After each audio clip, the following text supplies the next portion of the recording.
Alright, I only have a few minutes. Let's do a quick changelog video. We'll start with the easy one. So, Edgar Markov. Edgar is going to lose somebody and gain somebody.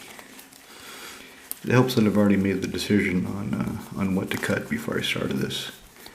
Probably would have made it go faster if I had found it before I brought all of you here with me, so you could see more of the action, not me just shuffling my damn cards, which is, there we go. So she's coming out. Let's put this away right quick, carefully, without bending any cards. Don't want to bend my beautiful cards. Alright, so drawn as emissary. One black, one white for a 2/2 flyer. Beginning of my upkeep, each opponent loses 1 life and I gain 1 life. So it's not gain life equal to the life lost this way, it's just 1 life. And she's a 2/2 flyer, so the flying is good. That's relevant. The art, that's fantastic. I like that art. I like the action. I like the color, how the background just fades and she's coming at you. She's going to slice your neck open with that knife and drink your blood. But anyway, so she costs 3 for a 2/2. I found out about this guy.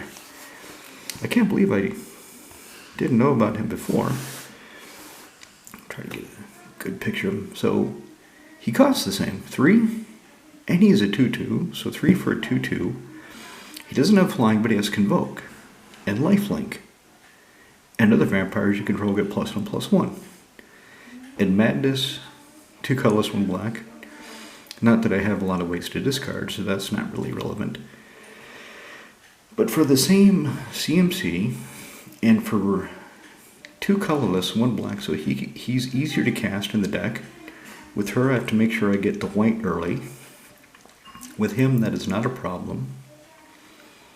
He's a lord, he buffs my other vampires. If I've cast, say, Blood Artist, then I'll have a token in Blood Artist. I can tap both of them for the convoke, and if I've got somebody else, say 3 vampires, he's free. I just put him into play. So he's going in for the emissary. That's the first change. And it's so, I like that this change is linear and easy. I'm not sold on the art yet. I went ahead and ordered one of the set foils. It is not in yet, and when it comes in, I will look at both of them together, decide which one I like more, and then make my decision there which one actually stays in the deck. So let me just put him away, slide him in. Next change. Next change is box number 3. Alright, so this is to Sharuum. And as with Edgar, I've already decided on the change. And this might surprise some of you because I've talked about the card I'm cutting before, and I talked about how much I like it. Let's talk about him in a minute. Because it's a funny card. I love the art. I love that I have an original Antiquities copy signed. Have any of my regular listeners, viewers, figured out what card I'm talking about yet? Where the hell is it? Yeah, it's going to be near the top of the pile I just grabbed. Yes, there it is. So that is coming out. Rocket Launcher is coming out. I love the card. I'm amused by the idea of using my infinite mana combo to hit everybody with thousands of rockets, but it does come into play tapped.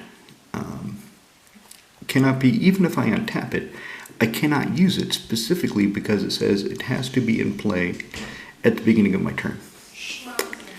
So, as much as I love this card, as funny as it would be to kick it off, cool. This is weird. It's a rocket launcher. Okay. It's like a Teenage Mutant Ninja Turtle with a rocket launcher. You mean like that video game I have on my Game Boy? Like the Turtle Ninjas? Yep. That's kind of funny. He looks more like a goblin to me. Well, it's because turtles were popular when we were playing with him first, so. Right. Okay, I'm just gonna take this. Okay. Okay, Papa. Papa. So, sorry. So rocket launcher is coming out. In its place, for the same CMC, but for blue and white, as opposed to 4 colorless, I'm putting an Urza Prince of Krug. Artifact creatures you control get +2/+2 for 6, and that's kind of expensive, eh? 6, create a token that's a copy of target artifact you control, except it's a 1/1 soldier creature in addition to its other types. So I looked up the rulings on that. For example, if I copy a Darksteel Colossus, it's going to be natively a 1/1 Colossus. It's going to be an indestructible 1/1, which doesn't really sound very impressive, does it? I mean, if Urza, Prince of Krug, is in play, it'll be a 3/3 indestructible trampling Darksteel Colossus token, but not very exciting. Anyway, the reason I'm putting him in here is so I've got that infinite mana combo with Voltaic Construct, Karn, Silver Golem, and Gilded Lotus. So those are one of the 3 cards I would need. And if I can create infinite mana, then I can just pick any artifact and create infinite copies of it. Or as many as I feel like playing. Probably what I would do is grab a handful of tokens and go, I'm making this many 1/1 soldier of whatever I have. So let's say it's Darksteel Forge. Let's say I have Darksteel Forge in play, and I make 20 copies of Darksteel Forge. 20 1/1 Darksteel Forge soldiers. What are you doing? Just taking this. Okay, you're making another noise. Do you have Darth Maul? Darth Maul? Yeah. He's not a magic card. Oh well. I have Urza, Prince of Krug. Cool. Look at him. I just have heard something like Darth Maul. No, Dark Steel. Okay. Is he cool? Yeah. What's this? I don't know. It looks like a Power Stone. Looks like he's holding a Power Stone. But I'm taking the rocket launcher out of the deck, and I'm putting him in because he does something that I think will be funny. Okay. What does he do? Well, you can spend mana and you create a token that copies an artifact that you control. Wow. Except as a 1/1 soldier. That's kind of funny. Yeah, if I can make 100 of them. Yeah, that's funny. Yeah, so if I have 100 1/1 soldiers. Wow. Then you can beat the other player. Yep. Okay. Okay, next change. I was supposed to put this in somewhere. I forget where. So we'll skip that. So, third change, Sylvan Scrying. What are you doing? Also looking for the chalk. Okay. So, Sylvan Scrying is going into Rafiq of the Many. I've already taken out the card that it's replacing. That card is gone. It's out. It was Noble Hierarch. So I had a Pro Tour foil Noble Hierarch. It's the cheapest copy. If you go online and you look at offerings for Noble Hierarch, it is the cheapest foil version available. And I decided rather than have a shaky 0/1 Bantbird, I'll put in Sylvan Scrying. So search your library for land card, show it to everybody, put it in your hand, shuffle. Right, so the card that I search for does not go into play, as with so many of these. It goes in my hand. But the reason I'm doing that is to find, and it's kind of appropriate that I'm trying to find it, because this is exactly how I would play this damn card, right?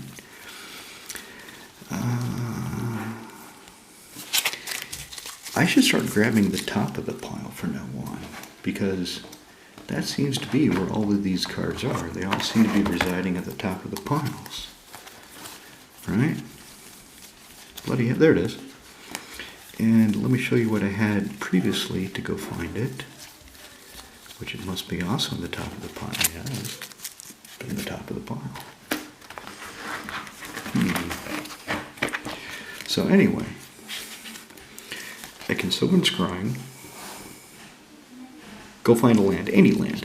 I'd go find Serra Sanctum, put it in my hand, play it for my turn. If I have Exploration, of course, it wouldn't matter if I already played another land. In order to cast this, I can play this with the effect that Exploration gets. The previous way I had of finding my Serra Sanctum was to open a War Gate. So, 1 blue, 1 green, 1 white, sorcery. Go find a permanent with CMC X or less, throw it into play, and then shuffle. So this kind of copies Sylvan Scrying. Sylvan Scrying, of course, only costs 2, puts it in my hand. This costs 3, but puts it into play. So now I've got 2 methods of finding my Sanctum, and if I Sylvan Scry for it, then I can still open a War Gate to go find something else. Right. So that's the change to Rafiq. Let me just get to the last changes so I don't keep you here all night. Like I said, this is supposed to be fast. Where is it? Okay, so the next changes are to Karrthus, Tyrant of Jund. Karrthus, Tyrant of Jund is a decoy commander. So Puff the Mighty Dragon here. The deck, if nobody's ever seen me play it before, they really don't know what's going to happen. They expect it to be some kind of dragon deck, some kind of Voltron deck. It's tribal elves. It's full-on tribal elves. And Karrthus is there just to have a secondary way of winning the game through commander damage and air support. So he's air support for the elves. Right, so what's coming in, what's coming out. In no real particular order, so I'm taking out Sensei's Divining Top, realized I really don't need it. I've got Scroll Rack, and I want more raw card draw. So, and I don't have anything that really triggers off of the top of my library being in a certain order. I do not have anything like Dark Confidant. I do not have anything like Lurking Predators in this deck. So the rearrange the top 3 cards in my library only smooths out my draws. Yeah, sometimes it can find me an elf when I need one, but I realize what I really want in the deck is just another elf. It feels like there's not quite enough elves in there, so I'm putting in Heart Warden.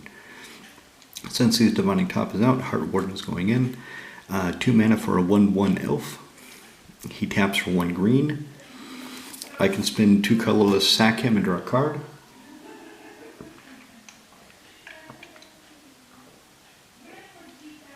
I just needed a bit of water there. Some people will notice that sometimes my mouth gets dry and it distracts from the audio. So if I'm in a position where I really need a card, I can sack him, and at 2 mana, he's still subject to the Alluring. I can still cast him for free if I have Alluring out. So he's going in. Next card that's coming out is Clan Defiance. I like it. I like in this deck. It's cool that I can do X damage to 3 different targets. A non-flying creature, a flying creature, and a player. But it's not pushing the deck strategy. It's not helping me do what I want the deck to do. So for that reason, Clan Defiance is coming out. I'm still keeping Lavalanche. Lavalanche is staying in. That one has done some good work in the past because it costs 1 more black. So instead of green-red, it's black-green-red, and it deals X damage to target player and all other creatures, flying or not. They just get burnt. So that's coming out. I found out about her. I knew about her before, but I kind of forgot. So Clan Defiance I would typically be casting it for about 5. Okay, so effectively, the CMC is about the same, if not less, for Elise. So she costs 3 green, plus 2, I get a Llanowar Elf. Neg 2, destroy target artifact or enchantment. Good to go. Neg 6, draw a card for each green creature you control. Yeah, that's what I want to do. So once I put her to play, in 2 turns, if I make elves each turn, then I can neg 6 her, and she'll still be around because she'll be at 7 loyalty, minus 6. She will still have 1 loyalty, and I can draw a grip of cards. She can also be my commander, but not really, because then it would be done to be mono green and it would suck. So she's going in. And that's it. That's all the changes I've got for you today. That is the changelog. Oh, last one. Sorry. Last one. Just to get it out of the way so I don't have to make a special video about it, I'm cutting Disciple of the Vault from Sharuum. I have the infinite combo, that instant kill infinite combo of Disciple of the Vault, Sharuum herself, and either Phyrexian Metamorph or Sculpting Steel. The combo, of course, is he's in play. I play Sharuum.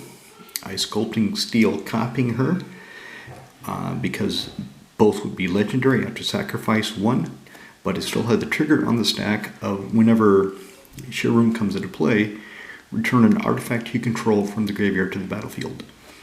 So Sculpting Steel goes to the battlefield, and then the trigger resolves. Return Sculpting Steel to the battlefield as Sharuum. Legendary, so it goes back to the graveyard, trigger resolves, and every time the trigger resolves and the Sculpting Steel goes to the graveyard, I will have target opponent lose 1 life. That's the whole point of this. I'm not going to may do it. I am going to do it. And it's just dirty. It's effective. And I just don't want to do it anymore. Not that I've done it. I think I've done it once. And that was a long time ago. But I've kept it in the deck as an option. I no longer want the option. So he's coming out. And what's going in is my Ether Sentinel. I think that's what he's called. So Ether Sentinel, and I probably have his name wrong because I don't have him in front of me, because I have to get it back from my friend.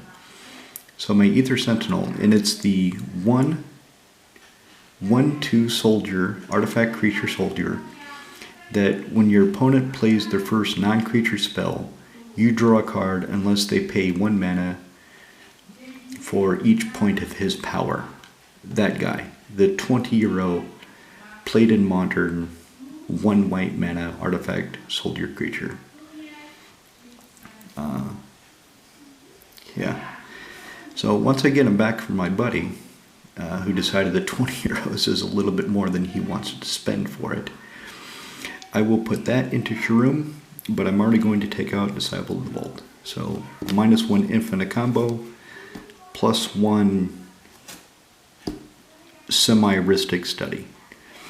Right, that's all I've got. Thank you for for attending this meeting. Have a good weekend.